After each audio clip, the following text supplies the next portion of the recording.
का मैं chief editor हूँ और इसकी शुरुआत कैसे हुई, क्यों इसकी शुरुआत हुई, निशा मिश्रा मैडम ने भी बताया है आपको कि इम्पोर्टेंस क्या चीज़ है। शरद मौर्य जी ने बताया कि काम करते हुए आपके साथ में, आपके ऊपर जो प्रॉब्लम्स आती हैं उसके साथ में भी आपको लड़ना है, और लड़ते लड़ते आपको इतना बिजी कर रखना है कि कुछ अनहोनी होती है तो वह भी हम लोग बलिदान देने के लिए तैयार रहे। आज दूसरा सेशन है और यह प्रथम सेशन है, दूसरा दिन है, 25 दिसंबर है। इसकी मैं आपको बधाई देता हूँ। 25 दिसंबर मनुस्मृति दहन दिवस है। एक छोटी सी बात मैं आपको बताना चाहूँगा कि हमारे इतिहास में एक नाम जोड़ा गया था बड़े दिन का। क्या था यह बड़ा दिन और क्यों इस 25 दिसंबर को बड़ा दिन कहा गया, जबकि पूरे साल भर के इस 365 दिन के अंदर से सबसे जो छोटा दिन था वह 25 दिसंबर के आसपास में ही 22 दिसंबर है। आप गूगल पर सर्च करो, वहां पर देखो कि सबसे छोटा दिन सागा कौन सा होता है, 22 दिसंबर का। सबसे बड़ा दिन कौन सा होता है, 21 जून का। दिन और रात बराबर कब होते हैं, मार्च और जुलाई के सितंबर में। मार्च और सितंबर में दोनों के दोनों दिन और रात बराबर होते हैं, एक ऐसा दिन आता है। तो क्या ऐसा कारण हो गया कि 25 दिसंबर को बड़ा दिन कहना शुरू कर दिया? बाबा साहब अम्बेडकर महाड़ चावदार तालाब के लिए पानी पीने के लिए बड़ा आंदोलन कर रहे थे। बड़ा आंदोलन था तो देश भर के जो मूल निवासी लोग थे वह भी उसके अंदर शामिल थे। उन्होंने ऐसा माहौल भी बना दिया कि हम लोग चुप नहीं रहेंगे, किसी भी तरीके से चुप नहीं रहेंगे। यह जो चुप्पी थी उस टाइम पर टूटनी शुरू हो गई थी। तो इस चुप्पी को किस तरीके से लोगों के सामने लाया जाए, इसके लिए बाबा साहब अम्बेडकर के पास में पत्रिकाएं भी थी। उस पत्रिकाओं के अंदर ऐसा बड़ा दिन, अनोखा दिन और अच्छा दिन इसको बताया गया था। क्यों? क्योंकि उस टाइम के जो लाखों जो लोग थे, करोड़ों जो लोग थे, उस टाइम के जो करोड़ों लोग थे एक विशेष कानून, मनुस्मृति के कानून, ब्राह्मणवाद या फिर मनुवादी कानून की वजह से अछूत घोषित हो गए थे। उनको पानी पीने तक का भी अधिकार नहीं था। बाबा साहब अम्बेडकर ने 20 मार्च 1927 को ऐसा काम किया कि उनके अंदर एक अलग जगी, एक चिंगारी उत्पन्न हो गई। उसके साथ में एक खास बात होगी कि जब दूसरी बार महाड़ चावदार तालाब के ऊपर बाबा साहब अम्बेडकर पहुंचते हैं तो वह देखते हैं कि ब्राह्मणों ने वहां पर स्टे ले लिया और उस तालाब के ऊपर जाने के लिए मनाही कर दी कि यह क्या हो गया। बाबा साहब अम्बेडकर ने तुरंत फैसला लिया। यही फैसला लेने की जो ताकत थी वह मैंने मिश्रा साहब के अंदर भी देखी। तुरंत प्रभाव से फैसला लिया और कहा कि अब हम लोग उस कानून को ही जलाएंगे, उस कानून का ही दहन करेंगे जो हम लोगों को ऐसा करने से मना कर रहा है। और जैसे ही वो कानून जला, साथियों, जैसे ही वह कानून जला, पूरे भारत में यह बात फैल गई कि भाई ये तो गजब का दिन है कि वह कानून ही जला दिया। तब इस दिन को 25 दिसंबर को बड़ा दिन कहा गया है। इसीलिए आप लोगों के बीच मैं इस बात को ठोक कर कह सकता हूं कि वह जो बड़ा दिन था आज भी वह बड़ा दिन अब हम लोग कर रहे हैं। पहले अगर आपने देखा होगा कि पिछले राष्ट्रीय अधिवेशन से लेकर के यह 5 दिन का अधिवेशन चल रहा है, लेकिन उससे पहले 3 दिन का भी होता था और यह शुरू ही उस बड़े दिन से होता था जिस दिन डॉक्टर अम्बेडकर ने मनुस्मृति को जलाया था। यह विशेष बात है। आज का जो विषय है, मीडिया का जो विषय है, एक बहुत बड़ा विषय है। आप लोगों को छोटा सा दिख रहा होगा, लेकिन यह मीडिया जो 3 शब्द है, यह केवल 3 शब्द नहीं है। इसको आप 3 लोग भी समझ सकते हैं जो कि ब्राह्मणवादी ग्रंथों के अंदर बताया जाता है। मैं आपको एक बात बताऊं कि सत्यशोधक भारत चैनल की शुरुआत कहां से हुई, क्यों हुई, इसकी प्रताड़ना क्या है और आज हम लोगों को मीडिया की जरूरत क्यों है, यह आप लोगों को समझनी होगी। 2017 में हम लोग एक आंदोलन को नेतृत्व कर रहे थे, उस आंदोलन को नेतृत्व दे रहे थे और जितनी संख्या में आप लोग बैठे हो आज, उस संख्या के बड़े बड़े अधिवेशन हुए, लेकिन हमने देखा किसी भी मीडिया चैनल में, किसी भी अखबार के अंदर, किसी भी पत्रिका के अंदर हमारी एक भी लाइन नहीं है। आज इतना बड़ा राष्ट्रीय अधिवेशन हो रहा है, किसी अखबार में, किसी मीडिया चैनल में आपकी कोई खबर आई? कहीं पर भी कोई खबर नहीं आई। मुझे पता है कि 2 पाखंडी साधु अयोध्या से उठ करके मेवात में चले गए थे। एएनआई जैसा जो एक एशिया का जो बड़ा चैनल कहा जाता है, वह उनको कवर 2 आदमियों को कवर करने के लिए मेवात पहुंचा और बोला कि देखो भाई, इनकी बात देखो, ये लोग क्या कर रहे हैं, ये लोग यहाँ पर क्यों आए हैं। वो बोल रहे हैं कि हम लोग तो इस यात्रा में शामिल होने के लिए आ रहे हैं। उनके 2 आदमियों की गणना है, लेकिन आपके इन 50,000 आदमियों की गणना नहीं है। इसीलिए हम लोगों को मीडिया की जरूरत है। मैंने तब सोचा कि ऐसा क्या है हमारे लोगों के बीच में कि कोई पत्रकार यहाँ पर आना नहीं चाहता। हमने खुद माइक उठाया और माइक उठाने के लिए भी हमारे साथ में वह सब संबंध नहीं थे। कुछ दूर दूर तक कोई मीडिया का काम नहीं था, कोई मीडिया का नाम नहीं था। मैं ऐसे फैमिली से बिलोंग करता हूं जहां पर मैं एकमात्र पहला ग्रेजुएट लड़का हूं, एकमात्र पहला लड़का ग्रेजुएट हूं। मैं ऐसी फैमिली से बिलोंग करता हूं। इसके साथ में ही आपको एक बात बता दें कि अगर इस तरह से मैंने जो सफ़र तय किया है, वह अगर सफ़र आप लोग भी तय करेंगे तो निश्चय ही हम लोग एक बड़े आंदोलन को जन्म दे सकते हैं। क्योंकि अगर एक बात बता देता हूँ आपको, बाबा साहब अम्बेडकर ने एक कॉलेज यूनिवर्सिटी के अंदर से एक लाइन काट दी थी कि महापुरुष कभी नहीं मारे जाते। बाबा साहब को उसका क्लियरिफिकेशन देना पड़ा था कि भाई बताओ कि महापुरुष कब नहीं मारे जाते। उसके काउंटर में एक लाइन लिखी, कहा कि अगर विचार मर जाते तो महापुरुषों की भी मौत हो जाती है। लेकिन साथियों, समय बदल चुका है, अब विचार और भी बदल गया है। अगर महापुरुषों के विचारों का प्रसार नहीं होगा तो महापुरुषों के विचार और महापुरुष दोनों ही मारे जाएंगे। यह बात आप लोगों के ऊपर है। हम लोग मीडिया कर्मी हैं, हम लोग कोशिश करते हैं कि समानता की, बंधुता की, जो आपकी जो समस्या है उनकी बात जो है वह लोगों के सामने लाई जाए। इसके साथ में ही एक खास बात शरद मौर्य जी ने कही है कि हम लोग चाहते हैं कि एक संगठन की घोषणा इस मंच से हो, जो कि पत्रकारों का संगठन हो, पत्रकारों के हिसाब से काम करता हो, पत्रकारों की जो सुविधाएं जो है या फिर पत्रकारों की सेफ्टी एंड सिक्योरिटी की जो बात है उसकी देख रेख करे, उसकी अगुवाई करे, मुद्दे उठाए।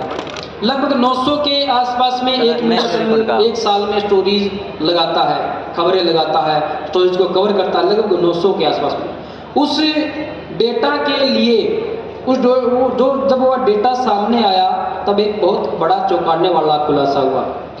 SC, ST, OBC के मात्र एक साल में 4 मुद्दे उन मीडिया हाउसेस ने कवर किए। कितनी शर्म की बात है। 365 दिन होते हैं, 900 मुद्दे आप एक साल में प्रचार कर रहे हो, लेकिन आप लोगों के केवल और केवल 4 मुद्दे हैं। इसलिए आप लोगों को यह बात जरूरी है कि अब अपना दीपक खुद को बनना पड़ेगा। आप लोगों से मैं अपनी बात को अभी विराम देता हूं। हम लोग फिर मिलेंगे। Thank you.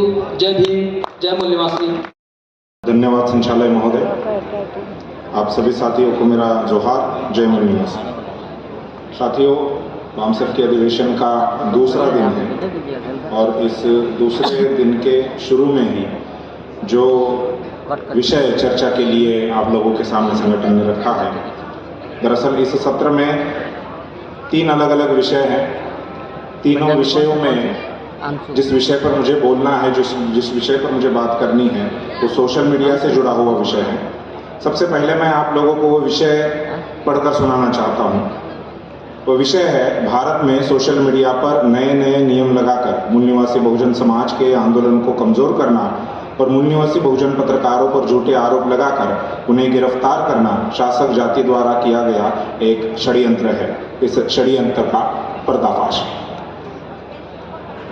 इस विषय में 2 बिंदु है। सबसे पहला बिंदु है कि नए जो IT रूल्स 2021 में सरकार ने लाए, उस IT रूल्स के बारे में संगठन चाहता है कि आपको जानकारी मिले, उस पर बात हो। रूल्स क्या है? सुप्रीम कोर्ट में उसको चैलेंज किया हुआ है। सुप्रीम कोर्ट अभी तक उसकी सुनवाई नहीं कर रहा है। दूसरी तरफ कई हाई कोर्टों में, जैसे मुंबई हाई कोर्ट या मद्रास हाई कोर्ट में भी उस रूल्स को लेकर उन्हें चैलेंज किया गया है। बॉम्बे हाई कोर्ट ने तो उस पर रोक लगा दी है, स्टे लगा दिया है रूल्स पर, उस पर बात हो। दूसरा बिंदु है जो पत्रकारों पर, खासकर मूल निवासी बहुजन पत्रकारों पर शासक वर्ग के द्वारा जो हमले किए जा रहे हैं, उन्हें फर्जी मामले में फंसाया जा रहा है, झूठे आरोप लगाकर उनको फंसाया जा रहा है, उनको दबाने की जो कोशिश हो रही है, उस पर बात हो। ये दूसरा बिंदु है। और तीसरा बिंदु ये है, अगर आपने विषय के लिए नीचे जो डिस्क्रिप्शन दिया हुआ है, अलग अलग विषय को संक्षिप्त में समझाने का संगठन ने यहाँ प्रयास किया है, तो सोशल मीडिया का जो विषय है उसे समझाने के लिए तीसरा पैराग्राफ अगर आप पढ़ेंगे और तीसरे पैराग्राफ की पहली ही लाइन अगर आप पढ़ेंगे तो उसमें लिखा हुआ है कि भारत के लोकतंत्र के चौथे पिलर पर अर्थात मीडिया पर यूरेशियन ब्राह्मणों का 97% कब्जा है। अब ये जो 97% कब्जे की बात यहाँ पर लिखी हुई है, ये बात बामसेफ को लगा इसलिए उन्होंने लिखी, ऐसी बात नहीं है। तो कुछ उसके सबूत है, कुछ आधार है, कुछ रिपोर्ट्स है, कुछ फैक्ट्स है, उसके आधार पर ये बात लिखी है। तो मैं चाहूंगा कि मैं उस बिंदु पर भी बात करूं। सबसे पहला जो बिंदु है साथियों, सोशल मीडिया पर नए नए आईटी रूल्स या नए नए कानून बनाकर जो उसे रेगुलेट करने के नाम पर जो उसे दबाने का प्रयास किया जा रहा है शासक वर्ग के द्वारा, उसे हमें समझने की जरूरत है। साथियों, ये कानून जो है ये 2021 में आए हैं, जब लॉकडाउन का ही पीरियड चल रहा था, पूरी तरह से वो समाप्त नहीं हुआ था। उसी लॉकडाउन के पीरियड में शासक जाति के लोगों ने साकेत, जिसे अयोध्या के नाम से प्रचारित किया जाता है, किया गया है, उस पर ब्राह्मणों ने कब्जा किया। जो बुद्ध की भूमि थी, बुद्ध की जो विरासत वहां पर थी, उसे नष्ट किया। उसी प्रकार से उसी लॉकडाउन में किसानों के विरोध में 3 काले कानून लाए। उसी प्रकार से जो मजदूर भाई है, जो कामगार वर्ग बड़े पैमाने पर है, संगठित असंगठित, उनको दबाने के लिए, उनके संवैधानिक अधिकारों का हनन करने के लिए, उनसे वो संवैधानिक अधिकार छीनने के लिए जो श्रम कानून थे उनमें भी बड़े पैमाने पर बदलाव किए। और जब ये सारा चल रहा था, उसके विरोध में जब लॉकडाउन था तब कोई रास्तों पर नहीं था, सब अपने घरों में थे। और घरों में बैठने के बावजूद भी बामसेफ और भारत मुक्ति मोर्चा एकमात्र ऐसा संगठन है जिन्होंने सोशल मीडिया का बड़े पैमाने पर उपयोग किया। ये ताली बजाने के लिए नहीं है, फैक्ट है, वास्तविकता है। आप भी उसमें सहभागी थे, आपने भी घर में बैठकर अपना विरोध जो है वो जताने का काम किया। जब सरकार को ये लगा कि हमने तो लोगों को घरों में बिठा दिया है, लॉकडाउन लगा दिया है, लेकिन फिर भी सरकार का विरोध थमने का नाम नहीं ले रहा है, तो विरोध कहाँ हो रहा है? रास्तों पर तो विरोध नहीं हो रहा है, तो विरोध हो रहा है सोशल मीडिया पर। और इसी वजह से उन्होंने 2021 में, मई 2021 में सोशल मीडिया को नियंत्रित करने के नाम पर मैं इसलिए कह रहा हूं क्योंकि मिश्राम साहब भी अपने कई सारे भाषणों में कह चुके हैं कि सोशल मीडिया को नियंत्रित करना, रेगुलेट करना बहुत जरूरी है। अनाप शनाप बातें, गलत बातों का प्रचार भी होता है, अफवाहें भी सोशल मीडिया के माध्यम से फैलाई जाती है, तो उसे नियंत्रित करना बहुत जरूरी है। लेकिन नियंत्रित करने के नाम पर शासक वर्ग ने यह किया है कि उसे पूरी तरह से, उसका जो प्रभाव है वो पूरी तरह से खत्म करने की कोशिश की। और उस कोशिश में वो कुछ हद तक सफल हुए, बहुत हद तक वो सफल नहीं हुए, क्योंकि सुप्रीम कोर्ट है, सुप्रीम कोर्ट की ये पहली प्राथमिकता है, उनका ये काम है नागरिकों की, जो नागरिकों के लिए संविधान ने जो मौलिक अधिकार दिए हैं उन अधिकारों की रक्षा करना। तो जब ये कानून शासक वर्ग ने, केंद्र सरकार ने बनाए, तो उसे चैलेंज किया गया। और केवल बहुजन समाज के लोगों ने ही उसे चैलेंज नहीं किया या उसका विरोध नहीं किया, बल्कि जो ब्राह्मण मीडिया, जो डिजिटल मीडिया है, जिसे हम सोशल मीडिया भी कहते हैं, उसमें भी बड़े पैमाने पर ब्राह्मण बनिया लोगों का जो नियंत्रण है वो अभी भी प्रस्तापित है। तो उन पर भी वो गदा आई, उनको भी वे भी उससे प्रभावित हुए, तो उन्होंने भी सुप्रीम कोर्ट में उसे चैलेंज किया। ऐसे कई सारे मामले पेंडिंग हैं, सुप्रीम कोर्ट उसकी सुनवाई नहीं कर रहा है, लेकिन बॉम्बे हाई कोर्ट और मद्रास हाई कोर्ट ने उन कानूनों के जो रूल्स उन्होंने बनाए थे सरकार ने सोशल मीडिया को नियंत्रित करने के लिए, उस पर उसके लिए उन्होंने चैलेंज किया है और मद्रास हाईकोर्ट और बॉम्बे हाईकोर्ट ने उस पर स्टे लगा दिया है। साथियों, एक क्लिप सोशल मीडिया पर वायरल हुई थी, जो क्लिप थी, जो एक 1.5 घंटे का पूरा इंटरव्यू है। ट्विटर आप सभी लोग यूज करते हैं, आप सभी नाम आपने जरूर सुना होगा। ट्विटर आपके मोबाइल में है, आप उसका इस्तेमाल भी करते हैं। तो ट्विटर के पूर्व सीईओ जैक डॉर्सी नाम के जो जर्मन व्यक्ति है, उनकी एक क्लिप वायरल हुई। उन्होंने ये कहा, भारत सरकार का नाम लेते हुए ये कहा कि भारत सरकार ने किसान आंदोलन जब चल रहा था तब आंदोलन का असर सोशल मीडिया पर भी दिखाई दिया। सोशल मीडिया पर भी लोगों ने किसान जो कानून केंद्र सरकार ने बनाए थे उसका विरोध किया था।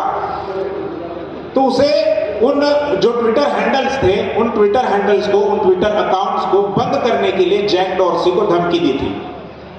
और ये धमकी कोई साधारण धमकी नहीं थी। उन्होंने कहा कि आप एक तो जो सरकार का विरोध करने वाले जो हैंडल्स है, जो अकाउंट्स है, उसे बंद कर दीजिए, परमानेंटली बंद कर दीजिए।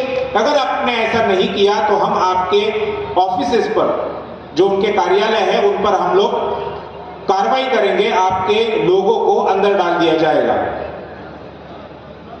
तो ये बहुत बड़ी धमकी जैक डॉर्सी जो सीईओ थे उस समय उनको दी गई थी, क्योंकि उनका जो प्लेटफॉर्म्स है, फेसबुक है, ट्विटर है, जो कंपनियां ये चलाती है, उन कंपनियों ने लोगों की आवाज बुलंद करने के लिए या अलग अलग जगहों पर क्रांति हो, इसके लिए इन प्लेटफॉर्म्स का निर्माण नहीं किया है।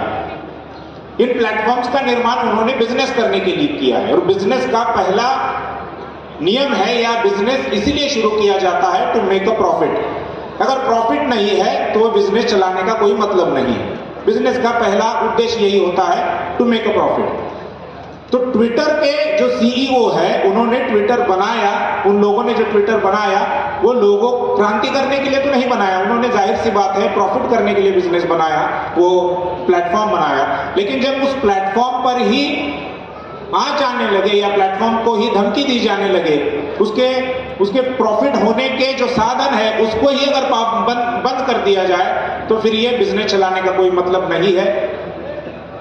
तो उनका बिजनेस बंद करने की बात जो है केंद्र सरकार ने उनको धमकी दी थी।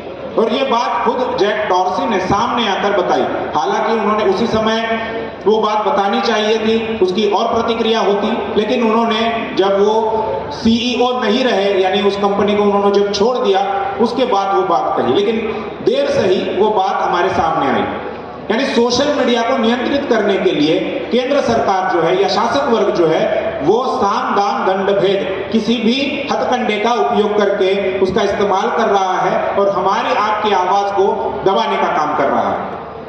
ये केवल ट्विटर के मामले में ही नहीं है, आप फेसबुक को उठाकर देख लो। पिछले 1 साल से हम लोग जो MNTV फेसबुक पेज और यूट्यूब चैनल चला रहे हैं उसकी रीच कम कर दी गई है। 2-4 हजार लोग एक साथ किसी लाइव को देखते थे, अब उसकी रीच घटाकर 1000 या उससे कम हो गई है। मिश्रम साहब के नाम से जो फेसबुक पेज चलता है उसकी भी यही परिस्थिति है, उसे भी उन्होंने उसकी भी रीच जो है वो कम कर दी गई। और ये रीच कम करने का मामला केवल बड़े जो चैनल है या बड़े जो पेजेस है उनके साथ ही नहीं हो रहा है, ये आप लोग भी अपने व्यक्तिगत स्तर पर उसे अनुभव कर सकते हैं। आपके साथ भी हुआ होगा, हो रहा होगा। तो फेसबुक को भी नियंत्रित किया जा रहा है, ट्विटर को नियंत्रित किया जा रहा है।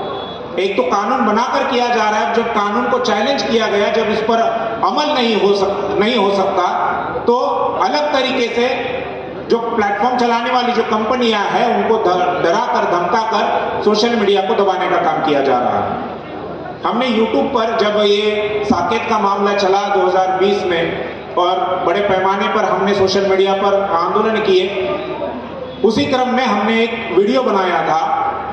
उस वीडियो को यूट्यूब ने डिलीट कर दिया। मैंने पहले ट्विटर के बारे में बताया, फिर फेसबुक के बारे में बताया, अब मैं यूट्यूब के बारे में बता रहा हूँ। हालांकि ये जो हमारा प्रोग्राम है वो भी फेसबुक और यूट्यूब पर ही लाइव चल रहा है। तो यूट्यूब पर हमने एक वीडियो बनाया था। वीडियो इस प्रकार से था, टाइटल ही बता देता हूँ। वीडियो इस प्रकार से था कि जैसे तालिबानी लोगों ने बामियान में बुद्ध की मूर्तियां गिराकर जो आतंकवादी काम किया है, उसी प्रकार का आतंकवादी काम ब्राह्मणों ने साकेत जो बुद्ध की नगरी है, बुद्ध के अवशेषों को मिटाकर किया है। तो इसका हमने कंपेयर करने वाला तुलनात्मक एक वीडियो बनाया था। YouTube ने बिना कोई कारण दिए उस वीडियो को डिलीट कर दिया। जब हमने और उनको ईमेल किए, जानकारी लेने का प्रयास किया, तो उन्होंने किसी प्रकार की कोई जानकारी नहीं दी। यानी हमने ब्राह्मणों को तालिबानी कहा था। बुद्ध की मूर्तियां गिराने वाले जो वीडियो है वो आज भी सोशल मीडिया पर, आज भी YouTube पर अवेलेबल है, आज भी आप उनको देख सकते हैं। यानी बुद्ध की मूर्तियां गिराने की बात या गिराने का वीडियो हमने अपने वीडियो में लगाया, इस वजह से YouTube ने वो वीडियो डिलीट किया। ये बात सही नहीं है, ये बात नहीं मानी जा सकती, क्योंकि YouTube पर अन्य भी वीडियोस हैं उसी प्रकार के। लेकिन ब्राह्मणों को तालिबानी कहने वाला, आतंकवादी कहने वाला वो एकमात्र वीडियो हमने बनाया था, उसे भी डिलीट कर दिया। तो यह साफ संदेश है, यह साफ संकेत है कि शासक वर्ग जो है वो मीडिया को, खासकर सोशल मीडिया को नियंत्रित कर रहा है। और हम ये रोजमर्रा की जो हमारे जीवन चरित्र, जो हमारा दिनचर्या है, उसमें भी हम लोग देखते हैं। क्योंकि अब केवल रोटी, कपड़ा, मकान, शिक्षा और स्वास्थ्य, ये ही जो मूलभूत या मौलिक जरूरतें हैं वो नहीं रही है। मौलिक जरूरतें और बढ़ गई है, उसमें सोशल मीडिया है, फेसबुक है, व्हाट्सएप है, यूट्यूब है। तो उसे नियंत्रित करने का जो काम है वो शासक वर्ग कर रहा है। साथियों, इस विषय का जो दूसरा बिंदु है कि मूल निवासी पत्रकारों पर झूठे आरोप लगाकर उन्हें फंसाया जा रहा है, उनकी आवाज को दबाया जा रहा है। बहुत पुराना उदाहरण या बहुत पुरानी बात मैं नहीं कहूंगा। 2022 में, मई 2022 में मिर्जापुर, उत्तर प्रदेश, जो मिर्जापुर का एक मिर्जापुर जो उत्तर प्रदेश का एक जिला है, वहां पर उसके एक गांव में जो स्कूल था, उस स्कूल में पाठशाला थी, वहां पर मिड डे मील के नाम से नून रोटी दी जाती थी। नून रोटी, बहुत सारे लोगों को नून रोटी नहीं समझ में आया होगा, नमक और रोटी दी जाती थी मिड डे मील के नाम पर, जबकि योजना एक अलग है। तो उसकी खबर एक पत्रकार ने बनाई, जाए शायद जायसवाल उनका सरनेम है। तो उन्होंने वो खबर दिखाई, वो खबर बनाई, और उस खबर बनाने की वजह से उन पर प्रशासन ने, वहां का जो स्थानीय प्रशासन था, उन्होंने आरोप लगाया और ये कहा कि आपने ये खबरें कैसे दिखाई। उनको हरास किया गया और कुछ दिनों के बाद पता चला कि उनकी मौत भी हो गई है। यानी जो सही खबरें हैं, जो जमीन से जुड़ी हुई खबरें हैं, जो हमारी मौलिक समस्याएं हैं, उनको अगर कोई पत्रकार निडरता से, निर्भयता से अगर लोगों के सामने रखता है, तो उसकी आवाज को दबाने का काम किया जा रहा है। साथियों, यहां पर, और ये एक उदाहरण मैंने दिया है केवल, अगर हम दुनिया के कंपेयर में भारत की पत्रकारिता को अगर देखें, तो एक प्रेस फ्रीडम इंडेक्स नाम का एक इंडेक्स निकलता है हर साल। रिपोर्टर्स विदाउट बॉर्डर्स नाम की एक वैश्विक संस्था है, एक एनजीओ है, उनके द्वारा ये बनाया जाता है।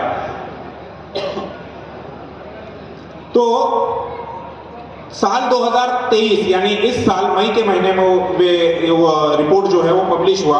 180 देशों के लिस्ट में भारत की जो रैंकिंग है, भारत का स्थान जो है वो 161वां है। यानी केवल 19 देश ही हमसे नीचे है। इसमें पाकिस्तान हमारे ऊपर है स्वतंत्र पत्रकारिता के मामले में, जो पड़ोसी देश है। श्रीलंका हमसे ऊपर है, बांग्लादेश हमसे ऊपर है। पत्रकारों को सुरक्षित महसूस कराने में, स्वतंत्र पत्रकारिता करने में उनका विश्वास है। भारत की रैंकिंग जो है 161 है, और ये रैंकिंग पिछले साल यानी 2022 की तुलना में अगर हम देखें तो वो 11 स्थान नीचे आई है, जबकि होना चाहिए था कि ऊपर आए। अगर 9 साल मोदी का राज है या भाजपा का राज है या मेश्राम साहब जैसे कहते हैं आरएसएस का ही राज है, और आरएसएस अगर भारत के संविधान में विश्वास रखता है, संविधान ने दिए हुए मौलिक अधिकारों के लिए वो कुछ करता है या उस पर अगर उनका विश्वास है, तो स्वतंत्र पत्रकारिता का जो मुद्दा है या स्वतंत्र पत्रकारिता का उन्होंने और बढ़ाना चाहिए था। लेकिन आंकड़े ये कह रहे हैं कि स्वतंत्र पत्रकारिता का गला घोटा जा रहा है और लोकतंत्र का एक पिलर मीडिया है, यानी मीडिया को दबाने का, उसका गला घोटने का काम किया जा रहा है। इसका मतलब ये है कि लोकतंत्र को ही खत्म करने का काम किया जा रहा है और ये काम अभी से नहीं है। जैसे मैंने कहा कि बीजेपी 9 सालों से है, तो ये अभी से नहीं है। बहुत जैसे संविधान लागू हुआ उसी समय से ये काम जो है नेहरू के माध्यम से, कांग्रेस के ब्राह्मणों के माध्यम से शुरू हुआ है। पिछले साल हमारी रैंकिंग 150 थी, 149 नहीं हुआ, 140 नहीं हुआ, बल्कि वो 161 हो गया। यानी स्वतंत्र पत्रकारिता को जो है वो दबाने का काम यहां पर हो रहा है। ये आंकड़े कह रहे हैं, ये हम नहीं कह रहे, ये बामसेफ नहीं कह रहा है, ये आंकड़े कह रहे हैं। और आंकड़े भी कौन कह रहा है, कौन कर रहा है, कौन आंकड़े जाहिर कर रहा है? तो विदेशी जो संस्थाएं हैं जो इन सभी बातों पर विश्वास रखते हैं, वे लोग ये बातें कह रहे हैं। तो इसको चैलेंज देने का कोई मतलब नहीं है। यानी सब जो विदेशी संस्थाएं हैं, ग्लोबल हंगर इंडेक्स हो या तमाम इंडेक्स आती है, वर्ल्ड हैप्पीनेस रिपोर्ट आता है, और भारत का स्थान हर जो रैंकिंग है, हर रिपोर्ट में नीचे ही होता है। और भारत सरकार केवल बयान देता है कि हम इनसे सहमत नहीं है, ये गलत रिपोर्ट है, इससे भारत की छवि खराब हो रही है, इसी प्रकार की वो बयानबाजी करते हैं। लेकिन वो रिपोर्ट गलत कैसे है? अगर गलत है तो तुम क्यों नहीं सही रिपोर्ट बनाते? इसके बारे में सरकार कुछ नहीं करती, केवल बयान देने का जो काम है वो किया जाता है। एक आखिरी बात साथियों, मुझे चिट्ठी आई है, 2 मिनट में मैं अपनी बात जो है कुछ आंकड़े आपको बताना चाहूंगा। जो तीसरा बिंदु है इस विषय का, ऑक्सफैम नाम की एक रिपोर्ट है, ऑक्सफैम नाम की एक संस्था है, उन्होंने अगस्त 2019 में एक रिपोर्ट बनाया। रिपोर्ट का नाम है, उन्होंने टाइटल ही दिया है, who tells our stories matters. इसकी पीडीएफ मेरे पास है, आप भी गूगल पर सर्च करके ये अगर टाइटल लिखेंगे, ऑक्सफैम रिपोर्ट भी अगर लिखेंगे, ऑक्सफैम रिपोर्ट ऑन मीडिया, तो भी आपको ये मिल जाएगी। टाइटल है who tells our stories matters, यानी कौन हमारी कहानी बता रहा है ये ज्यादा मायने रखता है। हमारी कहानी रविश कुमार बताते हैं, हमारी कहानी अभिसार शर्मा बताते हैं, हमारी कहानी पुण्य प्रसून वाजपेयी बताते हैं। ये कह रहे हैं कि कौन कहानी बता रहा है। जो कहानी, इसका मतलब ये है कि जो कहानी बता रहा है वो सही कहानी नहीं है। अगर हमारा प्रतिनिधि हमारी कहानी बताए तो वो दुख दर्द के साथ जो उसने झेला है उसी के साथ वो कहानी बता सकता है। जिसने वो दुख दर्द झेले नहीं है वो हमारी कहानी कैसे बता सकता है? साथियों, रिपोर्ट की डिटेल में नहीं जाऊंगा, 48 पेजों की केवल रिपोर्ट है। उसमें उन्होंने मीडिया पर जो मैं ये 97% जो कब्जा लिखा है यहाँ पर पत्रक में, विषय पत्रिका में, उसको केवल मैं हाईलाइट करना चाहूंगा। वो कहते हैं, रिपोर्ट कहती है कि लीडरशिप पोजीशंस जो है न्यूज चैनल में, तमाम जो न्यूज चैनल आप देखते हैं, लीडरशिप पोजीशन में उन्होंने कहा है, उदाहरण के तौर पर editor in chief, managing editor, executive editor, bureau chief, input output editor, ये कुछ उन्होंने उदाहरण के लिए लीडरशिप पोजीशन, की पोजीशन ये उन्होंने दिए हैं। और उनका ये कहना है कि इंग्लिश जो टेलीविजन चैनल है उस पर 89.3% अपर कास्ट या ब्राह्मण और तत्सम जातियों का कब्जा है। साथियों, हैरानी की बात यह है कि जो हिंदी न्यूज चैनल है उस पर 100% कब्जा है। जितने भी हिंदी न्यूज चैनल आज देश में चल रहे हैं और उसमें जो एडिटर इन चीफ है या जो तमाम की पोस्ट है, लीडरशिप पोजीशन है, उस पर 100% ब्राह्मणों का या तत्समुच्च जातियों का कब्जा है। तो वो कहानी हमारी कैसे बताएंगे?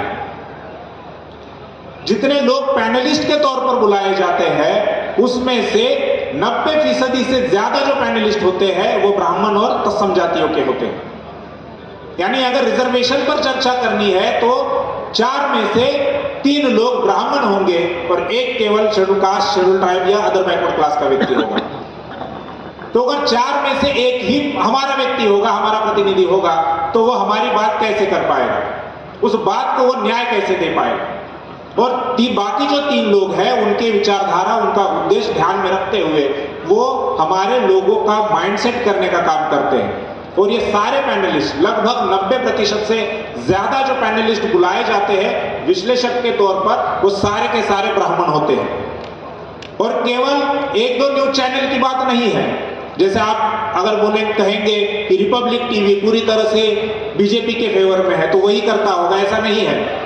और एनडीटीवी जो है वो हाशिए पर रखे हुए लोगों की बात करता है ज्यादातर। रवीश कुमार जैसे पत्रकारों का नाम लिया जा सकता है। तो आप ये कहेंगे कि एनडीटीवी तो बुलाता है, एनडीटीवी का भी नाम उसमें शामिल है। 90% से ज्यादा पैनलिस्ट जो है वो ब्राह्मण और तत्सम जातियों के बुलाए जाते हैं। इसके अलावा प्राइम टाइम जो डिबेट शोज होते हैं, यानी शाम 7 बजे से रात 10 बजे तक के जितने भी डिबेट शोज होते हैं, उन डिबेट शोज को होस्ट करने वाले जो एंकर होते हैं वो सारे के सारे एंकर ब्राह्मण और तत्सम जातियों के होते हैं। यानी किसको बोलने देना है, किसको नहीं बोलने देना है, किसको कितना समय देना है, किसका माइक कब बंद करना है, वो सारा जो निर्धारण है वो एंकर करता है। और सारे anchor prime time debate shows के सारे एंकर ब्राह्मण और तत्सम जातियों के। तो मीडिया को पूरी तरह से कंट्रोल करने का काम किया जा रहा है, हो रहा है, हमारे आंखों के सामने हो रहा है। और सोशल मीडिया कम साधनों में, कम खर्चे में लोगों के हाथ में दिया हुआ मीडिया है। बिल्कुल तो लोगों के हाथ में दिया हुआ मीडिया है।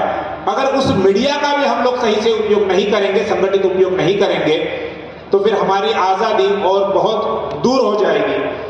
मुझे आशा और विश्वास है कि आप इस सोशल मीडिया का संगठित तरीके से प्रयास करेंगे, उसका उपयोग करेंगे और जो संगठन ने निर्धारित कार्य दिया है उसे निर्धारित समय में हम लोग पूरा करने का प्रयास करेंगे। आप लोगों ने मेरी बात ध्यान से सुनी और संगठन ने मुझे इतना लंबा समय बोलने के लिए दिया, मैं इसलिए संगठन का और आप सभी का आभार व्यक्त करता हूं। धन्यवाद। जय मुनिवास। उसमें खास करके एप्लीकेशन रहते हैं, चाहे फेसबुक हो, ट्विटर हो, टेलीग्राम हो, इंस्टाग्राम हो, यूट्यूब हो, ये सारे के सारे प्लेटफॉर्म के सीईओ जो बनते हैं तो वो सीईओ एक तो ब्राह्मण बनिया होते हैं या फिर बीजेपी के प्रोजेक्टेड लोग, आरएसएस के प्रोजेक्टेड लोग ही होते हैं, ताकि वो नियम बनाकर इस सारे एप्लीकेशन के ऊपर कंट्रोल ला सके। अभी हम लोगों ने यहाँ पे एक सोशल मीडिया का काउंटर रखा है, तो हमारे पास में बहुत सारे साथी आ रहे हैं और बता रहे हैं कि सर ऐसा हो रहा है, वैसा हो रहा है, हमारे ऊपर जांच रखी जा रही है, वो डर रहे हैं या डराने का काम किया जा रहा है। तो बहुत सारे कार्यकर्ता आकर हमें मिल रहे हैं। साथियों, मैं यहाँ पे एक बात बताना चाहता हूँ कि सोशल मीडिया में जो काम कर रहे हैं उनको नियंत्रण कैसे किया जाता है। खास करके जिन लोगों के सभी प्रकार के अकाउंट है, जैसे फेसबुक पे है, ट्विटर, टेलीग्राम, इंस्टाग्राम, सभी प्रकार के अकाउंट्स आपके हैं, तो उसमें आपको आपके ऊपर वॉच कैसे रखते हैं शासन के जरिए। मान के चलो कि एक ही व्यक्ति सभी प्लेटफॉर्म पर अचानक से स्प्रेड कर रहा है कुछ खबरें, कुछ मैसेज, कुछ ये, तो उसके ऊपर वॉच रखा जाता है। ऐसे सॉफ्टवेयर बनाए गए हैं सरकार के द्वारा। जो सॉफ्टवेयर होते हैं उस सॉफ्टवेयर में आपका मोबाइल नंबर, आपका ईमेल आईडी दर्ज होता है, तो आपको तुरंत प्रभाव से ट्रेस किया जा सकता है कि कौन सा व्यक्ति कब क्या कर रहा है, कितना तेजी से काम कर रहा है। तो वह हमारे ऊपर इस प्रकार से टारगेट करके काम कर रहे हैं। अभी सवाल ये है कि ये काम क्या केवल मात्र वामसेप और सहयोगी संगठन के लोग ही कर रहे हैं क्या? उसी तेजी से बीजेपी और आरएसएस के लोग भी यही तो काम कर रहे हैं सोशल मीडिया में। अगर वो केवल मात्र हमारे ऊपर वॉच करने का काम कर रहे हैं तो इसका मतलब वो हमारी जो स्वतंत्रता है वो छीन कर लेने का काम कर रहे हैं। इसीलिए इस मंच से मैं आपको सभी को बताना चाहता हूं कि आपको सोशल मीडिया में बेझिझक काम करने की आवश्यकता है, डरने की आवश्यकता नहीं है। बिल्कुल लिखते रहो, मगर फ्रेमवर्क में रहकर लिखना पड़ेगा। जो बातें संगठन के फ्रेमवर्क में है उसी को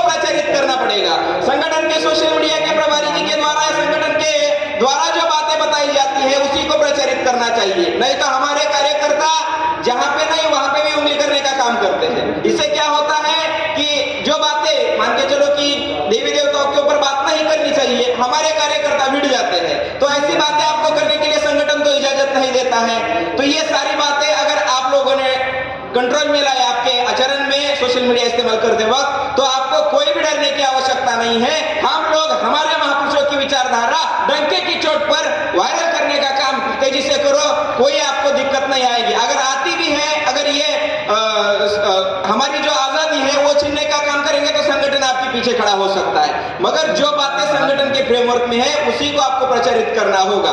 चाहे कितने भी उन्होंने सॉफ्टवेयर बनाए, आपके ऊपर कितना भी वॉच रखने का काम करे, कोई डरने की जरूरी नहीं है। साथियों, वर्तमान में क्या हो रहा है, जो मीडिया है उसके ऊपर जो गैर अमेरिकी जो व्यवस्था पहले थी हमारी बहुजनों के ऊपर, शूद्रादि शूद्रों को जिस प्रकार से व्यवहार किया जाता था उसी प्रकार से सोशल मीडिया में भी किया जा रहा है या मीडिया में किया जा रहा है। बहुजनों के जितने भी यूट्यूबर्स है, इन्फ्लुएंसर है या पत्रकार लोग हैं, वो सारे के सारे इनके ऊपर निगरानी रखने के लिए भी उनके लोग हैं। आपने देखा होगा राहुल गांधी की पत्रकार परिषद पिछले कुछ दिनों बाद दिल्ली में हुई थी, उस पत्रकार परिषद में केवल मात्र ब्राह्मण ही पत्रकार आए थे। तो बहुजनों के पत्रकार क्यों नहीं आए? इसका मतलब ये होता है कि ब्राह्मणों के द्वारा ये जो मीडिया है नियंत्रित है, चाहे कांग्रेस को या बीजेपी को फायदा पहुंचाना है तो वो अपने लोगों के जरिए पहुंचाना चाहते हैं। उनके नेतृत्व को प्रस्तावित करने का काम उन लोगों के द्वारा किया जा रहा है। इसीलिए हमारे जो पत्रकार है, इन्फ्लुएंसर है, यूट्यूबर्स है, उन्होंने संगठित काम करने की जरूरी है। जब तक आप लोगों का संगठन नहीं बनेगा, सोशल मीडिया का संगठन बहुत जरूरी है।